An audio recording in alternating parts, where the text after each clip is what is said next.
different things today. So super busy day. Just welcome everybody. Want to make sure everyone can hear and see me okay. Adam is on a kind of wander in an effort to find a quieter place in the local gym. Because that's where he's decided to do Brain Food Live today. But let's not criticize Adam too much, because getting fit is important for people who are getting on in age. Okay, let's do a quick sound check. Folks, if you can hear me okay on Crowdcast, please do let me know in the comments below. Audio, visual, you should see Adam wandering around. You should see me seated in my studio.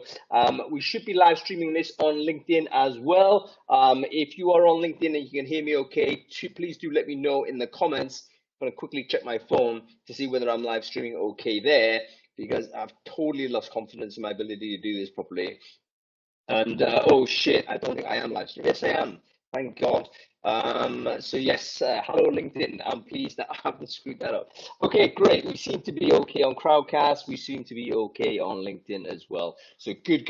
Okay, quick thank you to our sponsors. As always, folks, Brain Food Live has been consistently sponsored every week, and it will be to the end of this year and including into next as well. The community from the vendor side has been so important in helping us keep these conversations going. So thank you to our sponsors, particularly this week. It is Greenhouse, the #1 ranked ATS, according to Brain Fooders in 2021 survey. I think they've got a good chance of being ranked the same in the 2023. If you are looking for an enterprise grade software and you're looking to upgrade from some of the legacy stuff that you've inherited, or that procurement has decided is a good idea that you use, greenhouse.com has to be on your horizon. Go and check it out, get a demo. Also spend some time on their higher site, sort of their higher segment on their website, because they're producing a lot of content upfront for free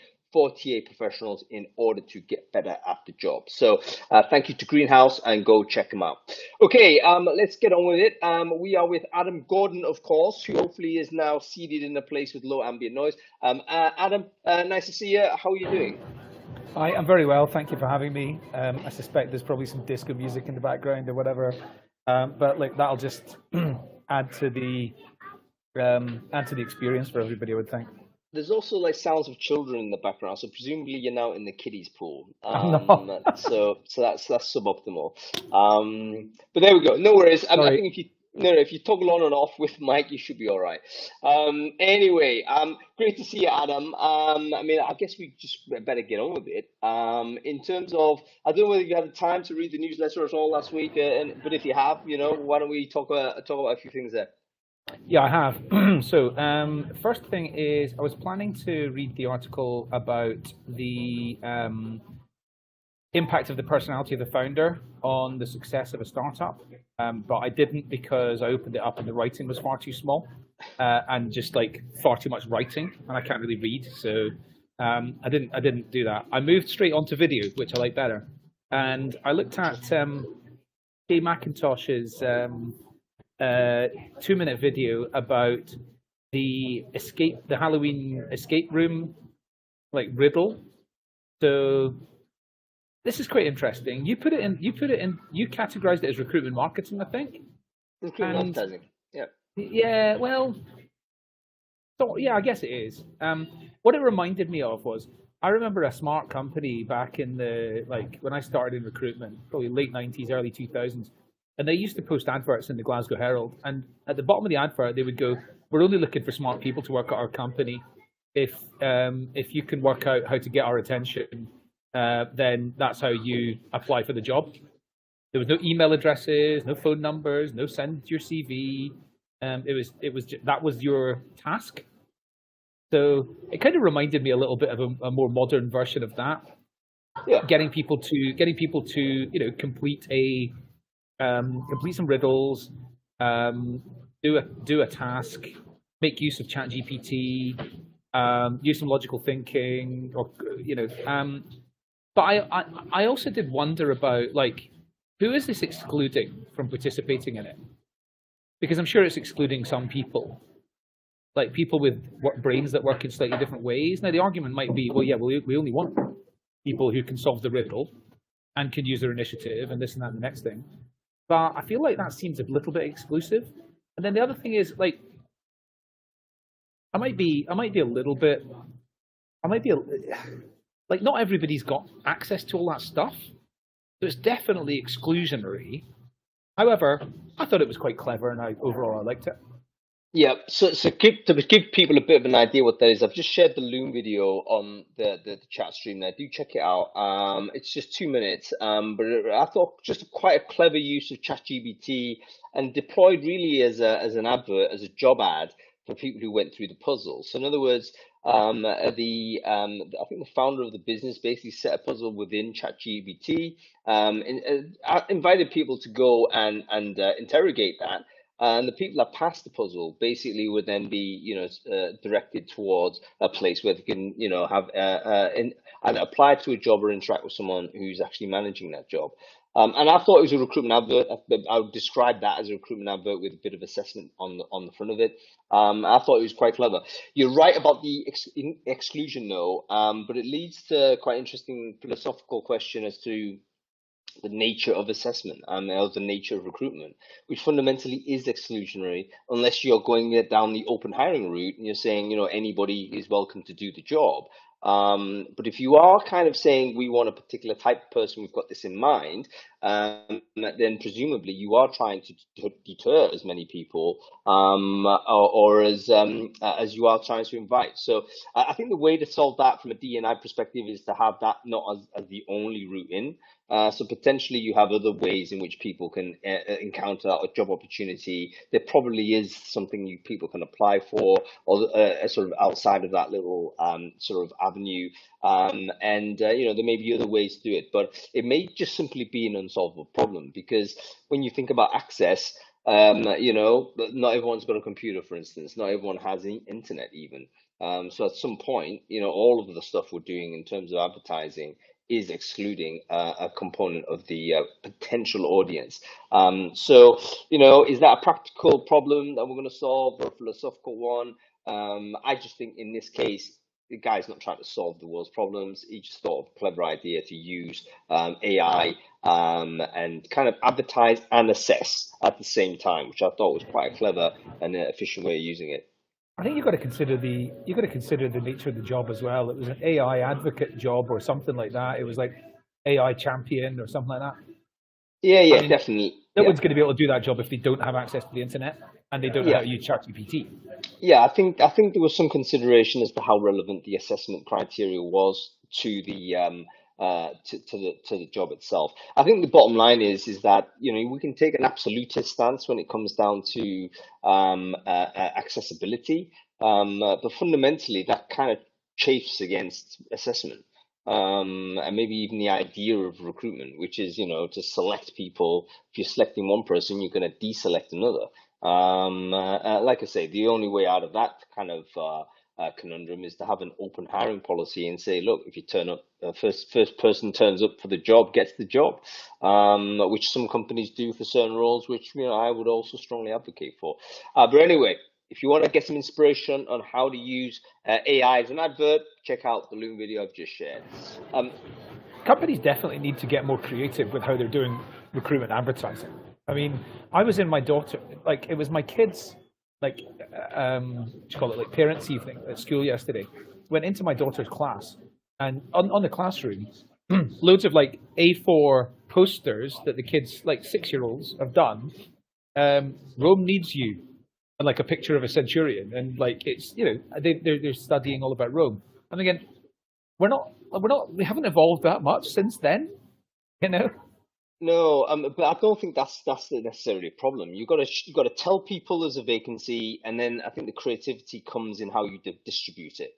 And the distribution is where the creativity comes from. Even though at the end of the day, there's a number of things we could try that I'm looking forward to seeing. But yeah, I'm a little bit more generous, I would say, to the advertisers out there. But yeah, let me know, folks, if you've been creative in advertising. Let me know in the comments. Okay, give us another one. Okay. Yeah, I liked your poll. What proportion of your TA team likely to be freelance next year? I found that really interesting. 19% said more than 50% of our TA team is going to be freelance next year. Now, there were 380 responses or something like that.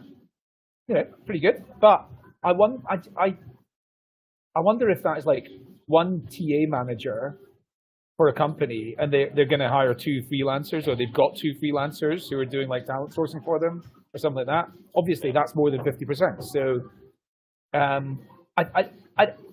there was what 18% was between 25 and 50%. The spread was quite even, and I think you pointed out in your commentary that maybe that means we don't really know what we're doing yet in TA, but at the minimum, it's a talking point. Yeah, I actually think it was a bad poll now that I look at it. Because what I should have asked was is your freelancer component of your TA team going to increase or decrease compared to last year? And that was probably give people a little bit of a better idea as to it's easier to answer rather than calculating percentages of the forecast. So it's a question I can ask the crowd now. Like, if you're working in a TA department, do you anticipate the freelancers stroke non-permanent contribution from other recruiters to be higher in 2024 than 2023? Let me know in the comments. My guess was that probably yes. And the reason why is because I think we're massively understaffed in most TA departments right now. We're going to roll into 2023 understaffed, I would say. And when there is an acute need, I think there's a lot of floating labor out there that will drop in. And so the easiest thing to do would be to just drop someone in and then work with them from there and see whether they're gonna be great for this 2-month contract, which may then sort of extend to a permanent job or whatever. So I do believe that we're not going to just go charging and rebuilding internal TA departments and with FTEs. I don't think that's going to happen. But I do think we're going to walk into 2024 under resourced and then tap the low hanging fruit. People don't mind me describing this, but the people who are available right now, who are going to drop in, lots of talented people. And in fact, the 2:00 show today is about the state of the recruiter job market. We're going to be talking exactly about this point. The amount of people that are just so tremendously skilled and experienced that haven't actually found a home to date. And I think that population may still exist in some manner in 2024, and I do believe that they're going to convert into contracting, freelancing, indie type recruiting, which is what I did when I first went in-house, and I think it's going to be a bigger component of internal TA basically. Anyway, let me know in the comments whether you think my projections are correct or not. I'll be interested in people's vibes on that. Okay, cool. Give us one more, man, before we get into the meat of this.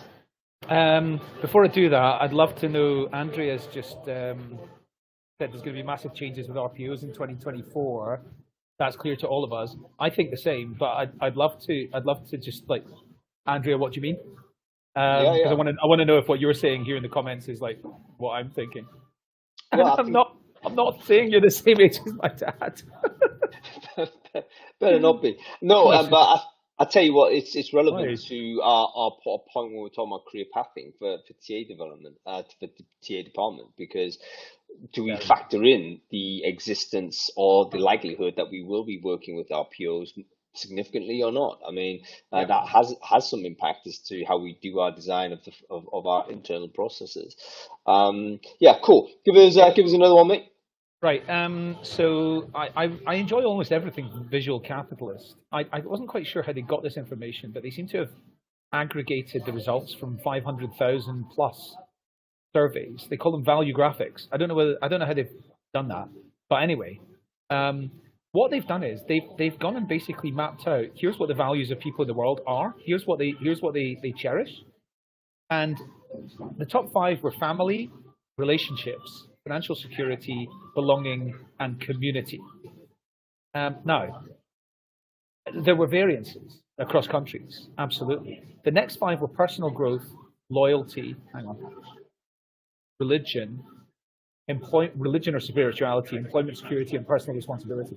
Now, what this has made me think is, we in employer branding, I think that what we probably do is we try and represent from the inside out a lot more than we go and establish what is it people in Halifax want, or what is it people in Berlin want, or what is it people in Zimbabwe want, and then look at, okay, number one, what is it we're already doing that is congruent with what people want, but also what are the gaps and what is it we should be doing? So if family is important, is the number one most important thing to the people we want to hire, what are we actually doing in our company to support that? And I just don't think we look out enough at what I say we in employer brand. I haven't worked in employer brand since 2004, so I'm a little bit out of date. But I don't hear about companies like looking to mirror what people are looking for a little bit more, and it's just more so about this is what we're all about. That's what made me think about. No, you've just caused me to think about something there because so by the way, this is a visual, a big one pager, but I think it's really interesting how they display it. Anybody who's read The Culture Map by Erin Meyer would love this infographic. It's basically, I mean, the critique angle of this would be to say, look, this is all like cultural stereotyping, etc. We can accept that that's a valid critique, but at the same time, the information has been sourced from the people who live in those places and have just been surveyed to rank these values as to where they belong. Now, what's interesting is a lot of these values are consistent, but how does that apply to us in recruiting? Let's say, for instance, family is important. I think there's two tracks in which employers could respond to that.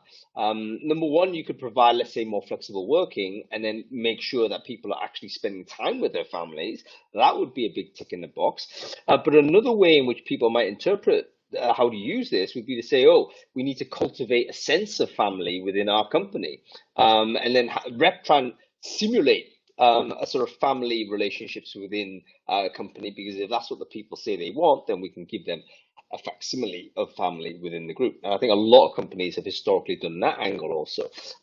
So there's two ways in which we could think about all of these values, which is values basically outside of work, what people kind of think are important.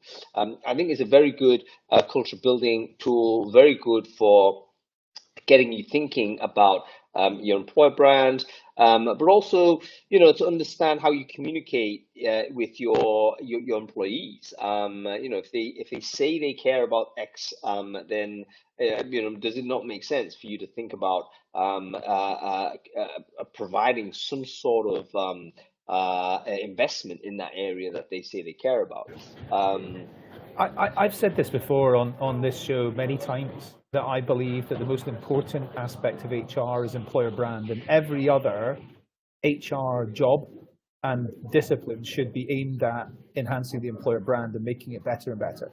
And lots of people could argue in different ways. The only thing that challenges that, I guess, is law, sticking to the law and making sure that nobody's in jail. But other than that, I think employer brand's the absolute top of the tree. And I wonder how many employer branding teams have the ability to go into their organization and say, we need to change the way that call center is structured in terms of the layout of the actual environment people are working in.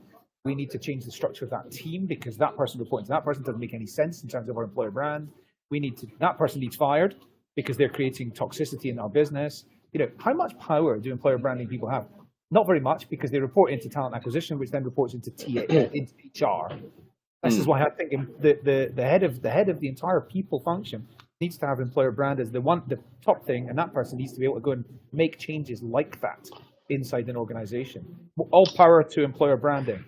Yeah, I think there's a decent argument there. I mean, in some respects, employer branding is going to be the function that helps you attract candidates, and theoretically, more candidates should mean solving lots of recruitment problems. I mean, how many recruitment problems fundamentally are about lack of candidates? So I think there's an argument to be said for that. All right, let's get on with it, because we've got the guests to bring on. Today's topic is about how to create a framework for your TA department.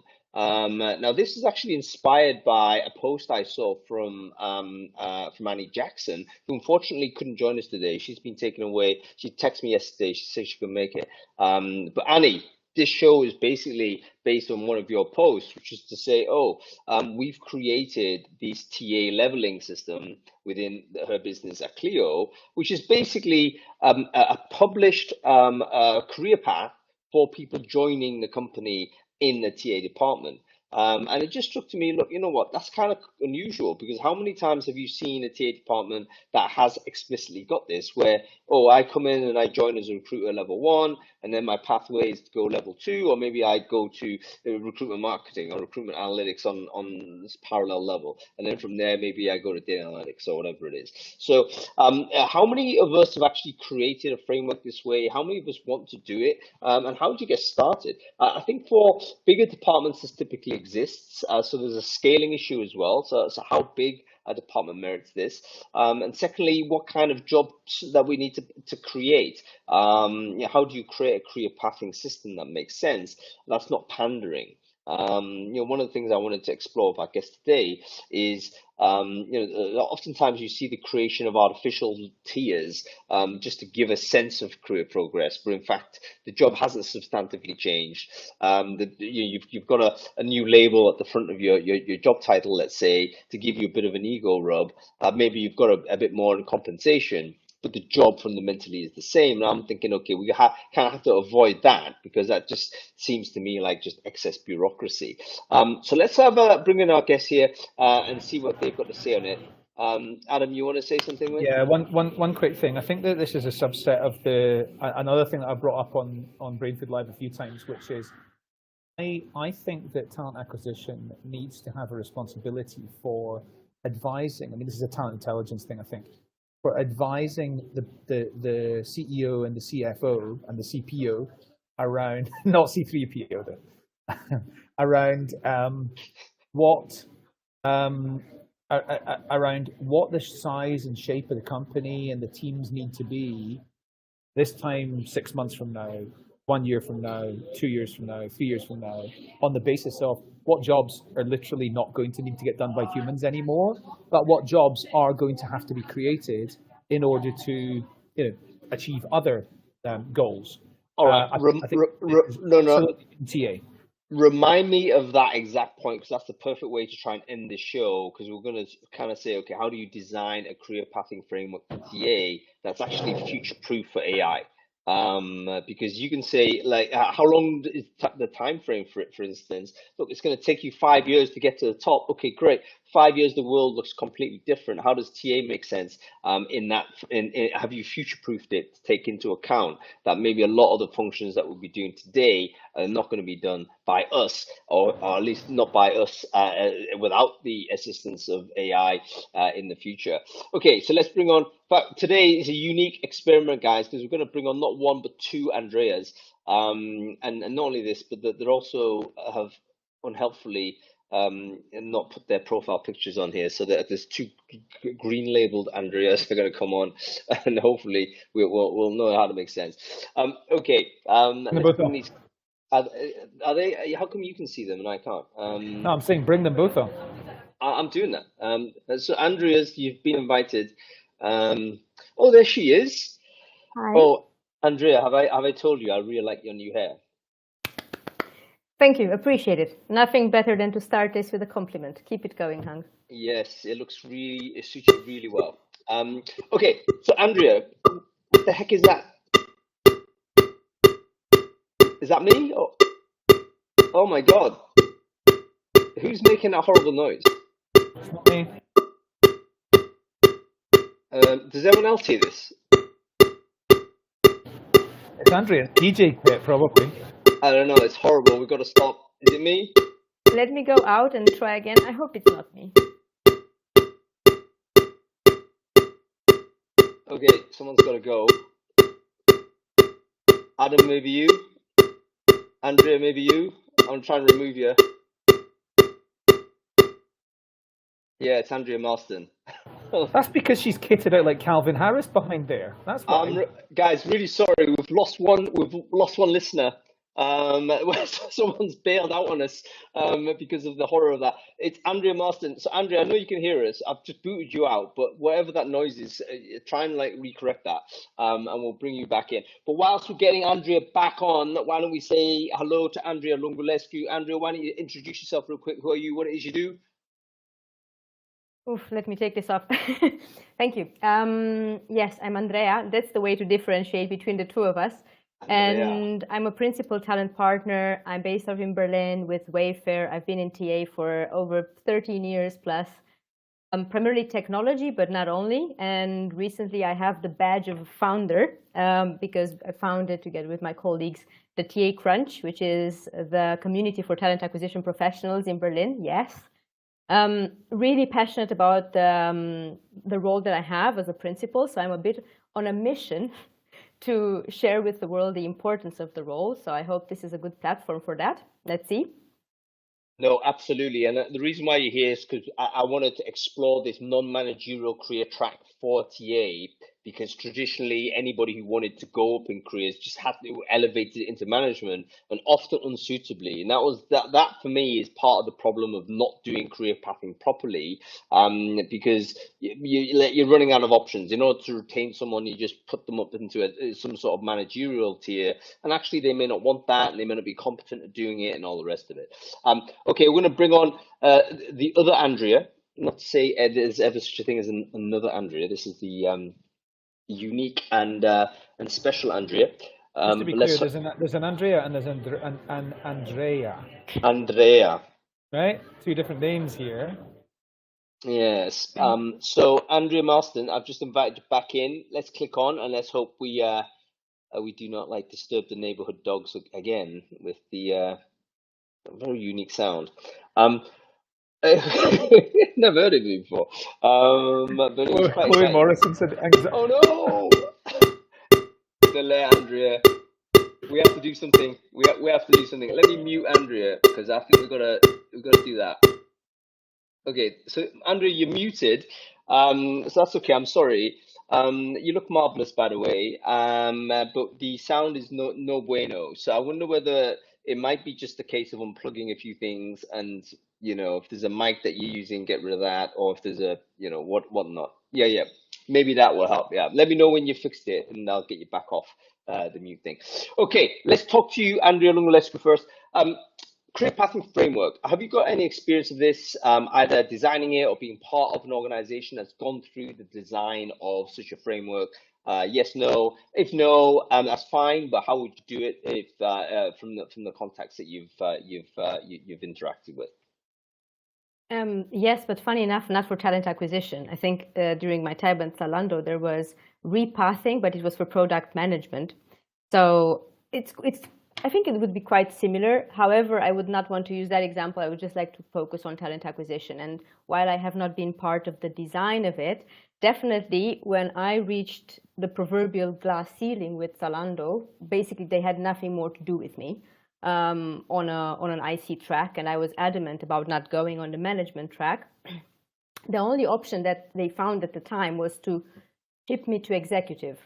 And that was not really something that I was extremely passionate about. But I thought, yeah, that could be an option. It was the only other option to allow me to grow vertically without pushing me into management. So what we observed then was that our leader at the time considered, let's say, deploying a completely new type of role, which was called like a SWAT type of position. It never came to fruition. We pretended we had it for a little while, but it never came to fruition. So sadly, it still went round and round in circles. So I observed it then that still the growth went from, okay, you're a senior recruiter. The next step is for you to go into executive. So that was one experience I had where it didn't really lead too much. Shifting away from that to Wayfair, which is an American organization. In the US, the idea of a principal is much more embedded than I observe it being in Europe. And it already existed, right? So the role already existed. You were not capped anymore to sit at the senior recruiter and then what? You had the option, you can go into a principal opportunity. And even here, interesting enough, I've been partially involved in designing the senior principal, because even there, you might reach a point in time where you're, okay, what do we do with this very senior IC person? What can we give them higher up? And the inspiration for this comes from tech, from primarily engineering, because in engineering, you have a principal engineer, you will have a senior principal, and you will have executive principals. So the argument was, how can we look at these two tracks and what can we learn from engineering that we can transfer over to talent acquisition? These are the experiences I've been exposed to, let's say, head on. And I'm still yet to see a company developing these tracks beyond, even if they have a principal, but maybe beyond that. What do you do after that? Because you have manager, senior manager, head, etc. But what do you do with your ICs?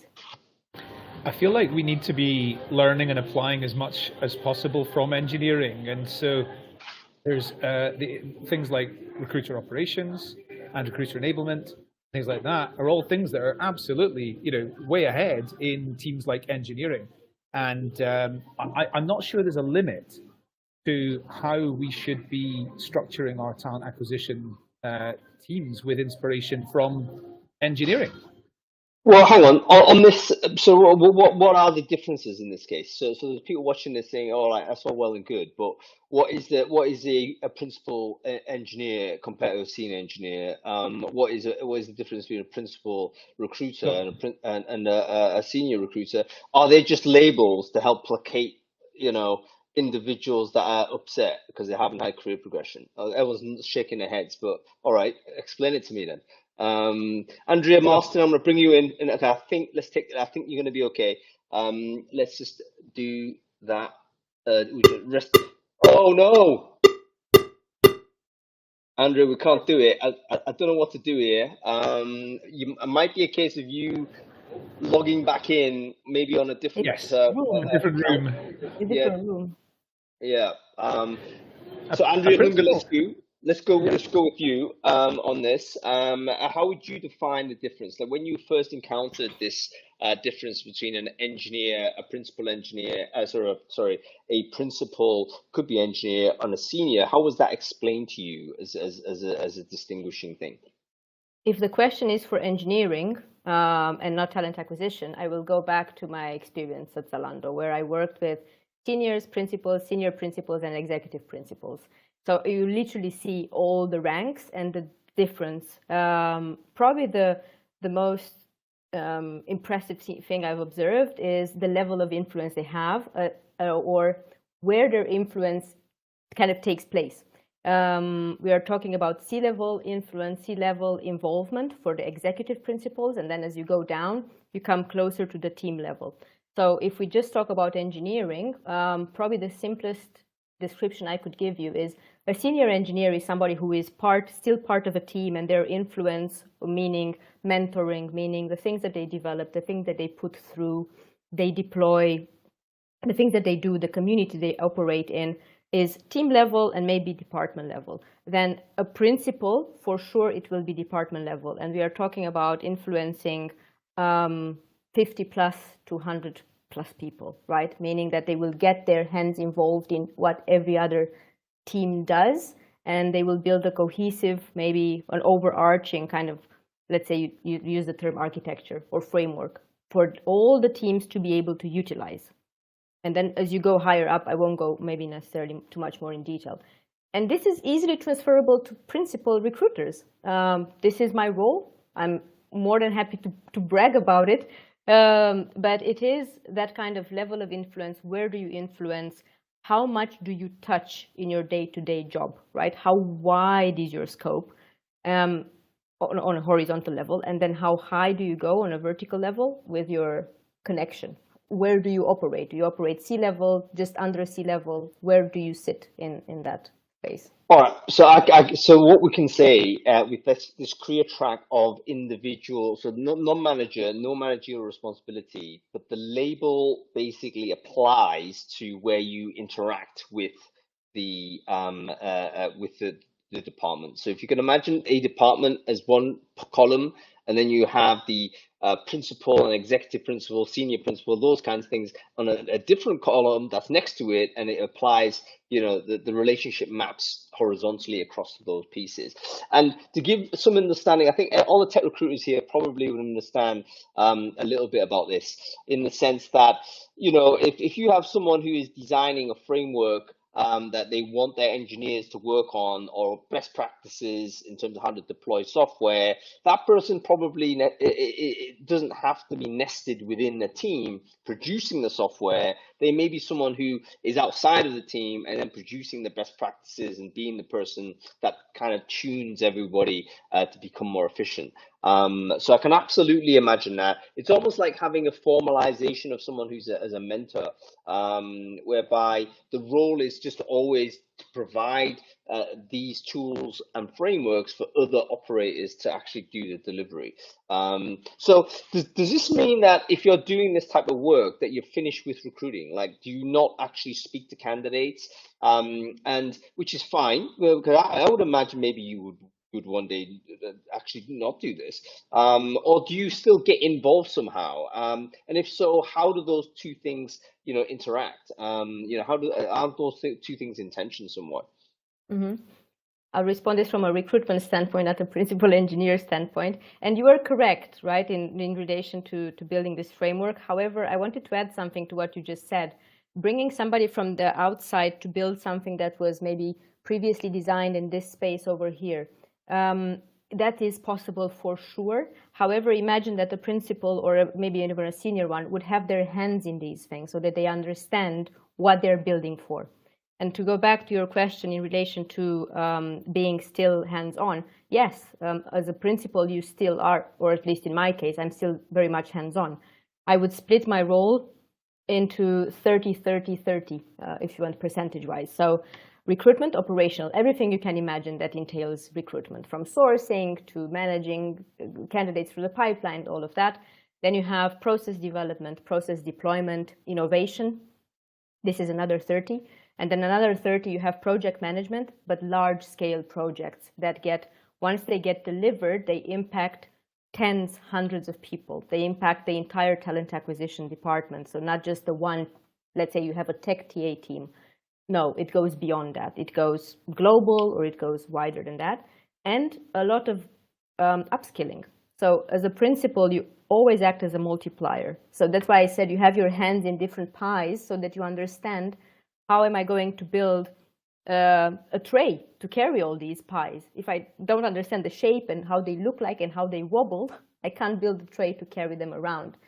So you need to have your hands in multiple things to be able to support the various functions. I also like the idea that it's the project management role also, because there's how many projects are out there that are given to someone to do, but if you're operationally maxed out, it's extremely difficult to implement something, or to test out a tool, or to do whatever it might be, because you're busy with business as usual. So maybe a lot of the business not as usual projects could kind of go to this group as well. Okay, let's bring on Andrea Marston. I think this is going to be okay. I've got like strong confidence. Send me good vibes, everybody. Let's go. Fingers crossed. I want to talk also about the scale of this, because obviously it's not suitable. The principal concept is not suitable for a certain size of TA team, but also maybe career pathing may not be suitable either. We've literally taken Andrea to a different part of the world in order to get her on. But I think we're okay, Andrea. Can you hear us okay? Yeah, I can hear you fine. I'm now in a room where there is literally no technology. Amazing. I don't know what that was, but it was like, it must have been something that was really interfering with with, I don't know, it seemed like an alarming thing that caused people to take action, like leave the room or something, So anyway, wonderful to see you, Andrea. Let's do some intros to you. Who are you? What it is you do? Well, I clearly torture people, including dogs, on a regular basis in my special room. But other than that, I'm a global TA leader at VMware. VMware being a software company. We're about 38,000 people globally. I'm based in London. That's the lovely London weather you can see behind me. And I've been working in TA now for about 20 odd years and worked for a number of different tech companies in TA. So I've seen some quite different sized functions and different ways of doing TA. I don't think one size fits all. So career pathing is a really interesting thing for me because I've looked at different ways of trying to make this work. And, you know, I've been in TA for a long time, so clearly there is a career path.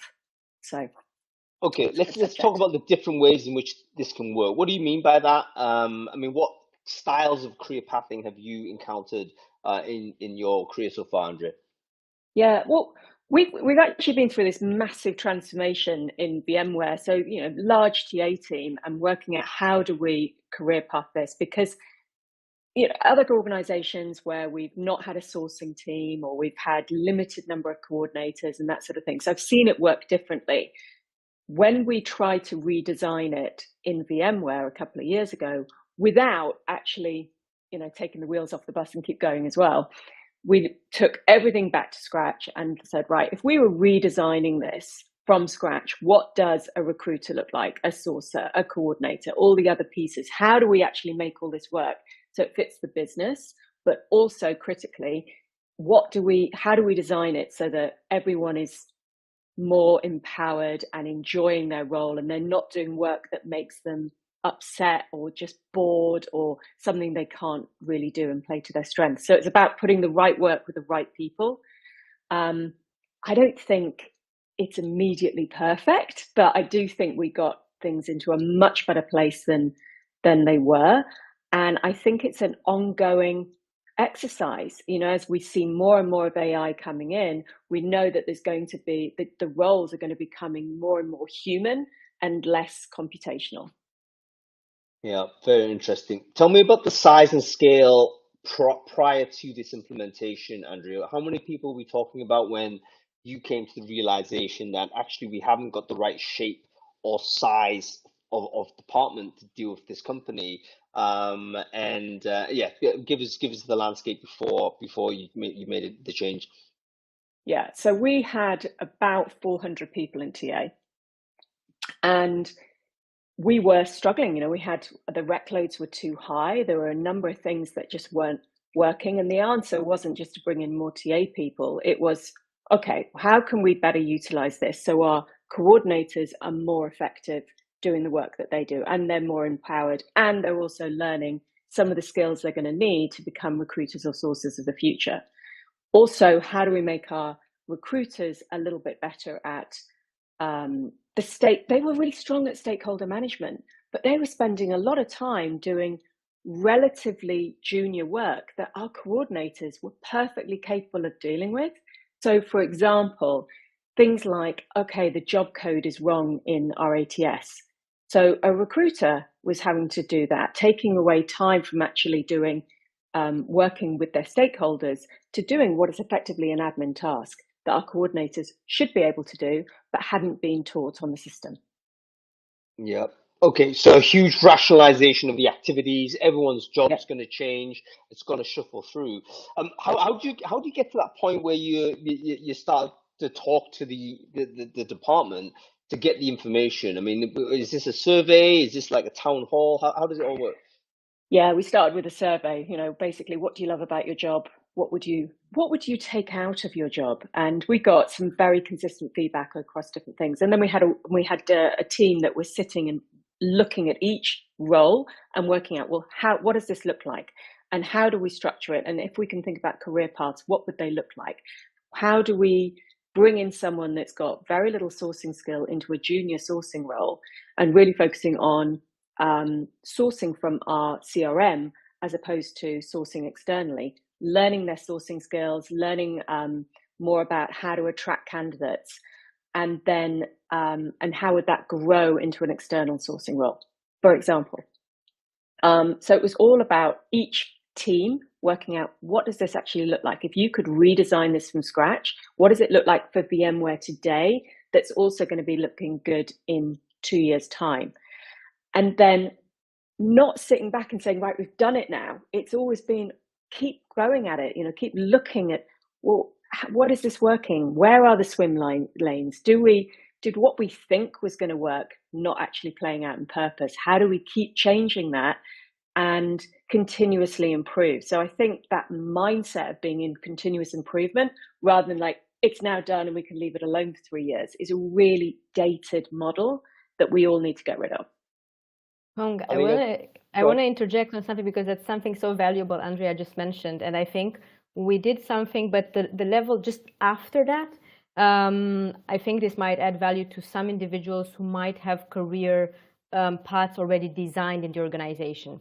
So it is this continuation. One thing that we've done, quite a recent exercise, when I was explaining, we were trying to develop this senior principal kind of role.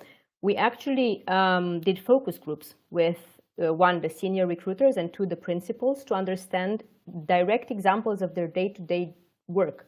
Because it's one thing that you have in your career description internally, and actually it may differ from what people actually do. So we gathered so much data, and then based on that, we went and we calibrated again. So these calibration exercises that Andrea just mentioned are absolutely essential because our jobs evolve and they are dynamic. So what you've done 6 months ago, especially today, what you've done 6 months ago will probably not fit. So we need to constantly keep at it and adjust. You got exactly that feedback loop back into the thinking and the redesign, and you keep doing it until you get a kind of an understanding that maybe you have got it right with regards to what people aligning the sentiment of the workers with the skills of the workers. That's what we're looking for, folks. Isn't that a fascinating thing to try and experiment with? Let's imagine, I don't know what size and scale makes sense for you to try this, but let's say there is 100 people or 500 people in department. If you could survey them all and say, what are your things you enjoy most? What are the things you're best at?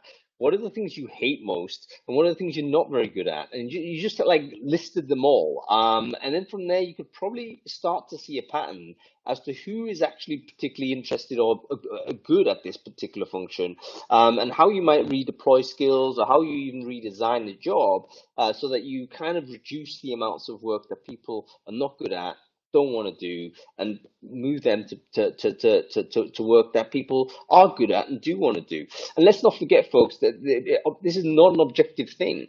There's people out there that hate the idea of sourcing. Sourcing might be just the worst thing in the world. They don't want to get involved with it. Other people, that's what they want to do. They have no interest in other aspects of the job. So, but unfortunately, recruitment can sometimes be overly broad, and we end up just having to do everything kind of poorly. And then, as you say, Andrea, solution is just to hire more recruiters in when you're busier, and is everyone doing everything? Probably at some point that's untenable. Let's talk about size though. At what point does it make sense to formalize this? Andrea L., what are your thoughts on this? I mean, is there a department that's too small to think about designing a formal framework? Where would you say it's actually necessary to do? Well, you hit the nerve on that one with me. I actually did interviews with leaders in TA. I think we spoke about it a while ago, trying to figure this thing out, because I would argue you should have a principal, but that's extremely selfish of me. The findings from these interviews I've done are as follows. Smaller organization, and think up to maybe 500, even to 1,000 people, dependent if their talent acquisition department is evolved enough. Imagine you have maybe 10, 15 people in your TA department. If that is, for example, ingested in your overall HR department, it probably doesn't make sense for you to have someone on a principal level. However, one thing that stood out for me was some people would say, if talent acquisition is ingested in HR and we have people leaders in HR, can they take care of the people aspect of talent acquisition? And you don't need a head of TA, but you can have a principal in TA, and they take care of all the strategic topics, deployment of tooling, implementations, you name it. They just don't do the people topic. So this was a nice thing that came out from these conversations I had. Again, does it often make sense? Potentially not. So if we're going, but I'm really curious of Andrea's point of view on this one. if you're going maybe 15 to 20 people in TA, split between tech and non-tech, probably not, if you need people to be functionally and operationally managed. If you find this leadership elsewhere in your HR department, then I would say bring someone who can put operations in place and excellence in place, and have the leadership handled by somebody else. So I think it's quite a gray area. I know I gave you a very wobbly answer. Yeah, I'm looking for numbers here, like how big? That's all right. Maybe 20, maybe 20. I don't know. What are your thoughts? Folks, you let me know in the audience here. In your experience, at what point does it make sense to have a formalized kind of career structure, career hierarchy, whereby there's clear definitions and there's a pathway in which you can navigate? I've only ever worked in like more or less one-man band, so I don't even know. But you do let me know. What we're looking at here, Adam, you've just redirected the camera. Is there an attractive person that we need to observe in the gym? Don't know. All right. No, is it like Comic Relief Day or something? Because there's people getting cream pies in their face. Right. Really? There. Okay. Why right don't you there. point? Yeah. Let's point the camera there. Mute off and let's have a look. See. Oh, it's someone's birthday. Or maybe this is some sort of satanic ritual. We don't know. Okay. Let's get back to, actually, no, we have to do one thing before we go. Folks, we always do this in the middle of every show. We cannot ever forget to do it. We are having to come off air in about 10 minutes or so. So this conversation has barely got started. And we're obviously going to have to redo a part 2 on it. But if you are interested in this topic and you want to interact with people that care about how to create frameworks for the TA department, now is a good time to go and connect with everyone else who is partaking in this conversation. So take a moment, grab your LinkedIn URL and share into the chat stream on Crowdcast. And then make sure you connect with everyone else who's done the same. I will say, if you're watching this on LinkedIn, and I think lots of people seem to be watching on Andrea's LinkedIn, certainly on mine as well, do the same. Grab your LinkedIn URL, stick it in the comments, and then just connect with people that are doing it. Remember, LinkedIn kind of don't want you to expand your network because they want you to basically upgrade. However, this is one way where we can get around that. So make sure you take use of it, make use of sort of this feature. The people who are on this show are going to be happy to connect with you. There won't be any spam responses or block responses from the people you see here. So go ahead and connect away. All right, cool. Andrea M, sizing, like at what point does it make sense in your analysis? Let's say you're now a consultant, right, on career pathing. And companies, as founders come to you, yeah, let's design this. At what point does it make sense in terms of size of TA department? I think you're probably going to hate my answer, but I would argue, even if you are one person in a TA, in a startup, you're the only TA person, you should always be looking at how can I elevate my role and what can I be doing now that's going to mean that I will have to bring in someone that's going to be more junior than me. And if everyone had that mindset and was trying to elevate their role to the next level, becoming a little bit more strategic, making it broader, thinking about it in a more HR style rather than a recruitment agency style, I think we'll have TA a lot further forward than we are currently. So actually one person is where I would start it. But if you're thinking about bringing someone in, it's like, well, what could they do that actually I don't like doing? How could I bring in someone that's really never worked in TA before, teach them some basics, and how am I going to help grow them? So whatever size department you are, you should be looking at how do you grow those people below you, even if you're not their direct manager. Yeah, very good. And also, by the way, if we're able to create a structure, we'll end up kind of opening up the opportunities to different types of people to enter the industry. Because if we stayed, if you like, the classic monolithic agency style, which is basically full service recruiter, loads of full service recruiters, then someone who might be a team lead, and then a manager of a bunch of people, and then a departmental head, but everyone is fundamentally still doing the same thing. Classic structure. I think most people are probably in that. Then the individuals you're recruiting into that also need to do this very wide variety of topics, and it may not be that easy to do. So if you're able to breakout specialisms that you think are suitable at an early stage. You can get different types of people in, different types of mental profiles, different types of behaviors, which ultimately would lead to a kind of a more flexible function that you could deploy in different ways and different needs. Okay, guys, we're running out of time real quick. So let's talk about the AI proofing of this future TA department. One of the things that we need to do, like it seems to me, let's create this like structure, and it'll take time for someone to progress through this structure, right? Just imagine if you're a junior person go through. What if the world changes so dramatically that the structure doesn't even make sense anymore in this AI-enabled future of ours, which may actually start knocking out various functions that previously we thought were core in the TA department, or elevating other functions that perhaps we don't even think about right now. How can we have we thought about sort of where technology is already and the direction of travel, and how that influenced the future shape of the recruiter job? Any thoughts on this? Adam, I want to go with you actually, because you started this idea. So do you have any thoughts to share on this? AI proofing the TA function? Yeah, I'm going to do it really briefly because there's absolute hilarity to my left. But I think that it's really important just to look at ask the team, what are the jobs that you're doing that are repetitive? What are the jobs that you're doing that actually, OpenAI or something else could be doing for you? What is it you're using that's helping you to do their jobs? Give them as much access as possible to tools and things to help them. I'm not saying like get them to kind of hang themselves. I'm saying establish what are all the things that just we don't need to be doing anymore. As just as a very simple example, and this is going back to something Andrea said earlier, which is that Andrea found an advert, or she's got an advert that she put in the newspaper. When we put those adverts in the newspaper, I will shut up in a minute. When we put those adverts in the newspaper, we used to have to write on an A4 piece of paper and fax it to the newspaper, who would then type it out, and hopefully they got your phone number right. We don't need to do that, of course, anymore. There's different things that we can do. So I think we just need to constantly evaluate what is it that we should be doing. And I think the job of a recruiter becomes progressively more a tech manager and a data analyst.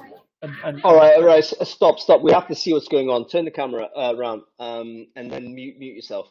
Okay, let me just expand this. What's going on? It's children in need. It's children in need. Is it children in need? I just want to see some people with a pie in their faces. Is that them? Wow. Yeah. That's them. These people have not consented to be on Brainfood Live, by the way, but never mind. Okay, let's how do we unfocus the tile? Okay, great. I'll tell you what, folks, if you're interested in this, I've actually done a little bit of research on like TA skills in terms of their level of exposure to AI or whatnot. This is not my work. Literally, I've asked AI to do this, and they produced a list. So it's on my website. I'll share it to the group in a minute. But basically 100 essential recruiter skills, and then I've basically asked ChatGPT to force rank them 1 to 100 in terms of what is most exposed and least exposed, to give you a bit of an idea as to how AI feels, how confident AI is that they're able to disable, sort of disintermediate some of these functions. So take a look at it. Maybe that will give you a little bit of a substrate to think about future-proofing the department, because this career pathing structure that we currently have is inhabited by human beings, but we presumably need to think in future there may be AI kind of nodes on this, because it may well be that that's the most suitable thing to perform that particular task. Classic example would be things like used to be ad distribution. Someone used to have to post jobs in every job board and manage all of that stuff. Of course, multi-posting resolved that, and it's gone as a function. Similar things will happen in what we're doing here. So have a think about it, use the resource. Okay, going to Andrea Marston on this. What are your thoughts? How do we AI enable or how do we design a career pathing framework that's future-proofed on the AI-enabled world? Yeah, so it's, as you're saying, it's taking away all the repetitive tasks and it's focusing on the nuanced and the human elements. So a good example is, we get all this great data from wherever, from, LinkedIn or whatever type of tools we're using. And it is the ability to be able to take that data and drive a conversation and drive the behavior change that you need based on the data, rather than just saying, hi, we can show you there's 60 engineers in X market and they've got these kind of skills. That's not useful information. And if people can start to interpret the data, it's the human element. What does this actually mean? And what is your advice, as opposed to what ChatGPT or any AI can actually come up with? And if there's time, I will show you a print advert. There's always time for a print advert. A lot of people out here, young pups, will have no idea what a print advert even is. So please do go on then. Let's have a look. At this. Okay, so I've just had these next to me, right? So you can see this is an advert. You might recognize the brand for a technical brand manager. I don't know if that's going in. Is that going in back to front? It probably is. No. We can read it. We can read it. Okay. All right. So that was one of them. Okay. Just to give you an idea, these are display adverts, and then here you go. Here's another one. Wowzers. And the idea is, it was basically making you had to read it to understand what it was about. And I love this sort of stuff now. We don't do anything like that. No worries. Adam is about to get like a cream pie in his face, which unfortunately he's not prepared to humiliate himself on camera to see, but he's gone. Okay, great. Listen, we have to come to the end of the show, so thank you very much, everybody. Wonderful to have this conversation. I'm so sorry for the noise disturbances and what have you. Thank you so much for everyone for persevering all the way through. It's been a great conversation, but I think there's so much more to talk about here, because there's a couple of reasons why this is significant. Firstly, we haven't even talked about sort of why it's important from an employer branding point of view. For if you're hiring for TA people, you're hiring for people of this type, how you've got internal sort of a structure of your frame of your career pathing has got to be a significant component to how attractive the job is. And I do want to continue to explore a bit more this AI side, because I think using the idea of a career framework might help us sort of focus our attention on what parts of the job we should be pushing ourselves toward, and maybe other parts of the job we should aggressively applying technology to, because we can see sort of where the lay of the land is. And career pathing, I think, can help us with that, because if we're just trying to do everything in one go, as most recruiters are, we're going to be lost in the weeds for all of the effort that we have. So anyway, listen, thank you to Andrea Marston for your perseverance and moving around the house to come and join us. Thank you to Andrea. This is calling and following Adam's instruction. Andrea Lungalessi, for joining us and sharing us your wisdom on the principal pathway for a recruiter. Let me leave you go, guys. Great to see you. We'll see you. By the way, we're back in about an hour's time. So if you're interested in joining the show, which is kind of a follow-up on this state of the recruiter job market, what does all that look like? We won't say stay on the channel, but come back after lunch. We'll be back at 2 p.m. UK time. We'll see you shortly, guys. Thank you. Thanks. Wow, what a crazy business Spring Food Live is. So yes, thanks everybody for watching. We'll be back at 2 p.m. So 1 hour break. Have some lunch. And follow the channel if you want to get notified when we're next back up.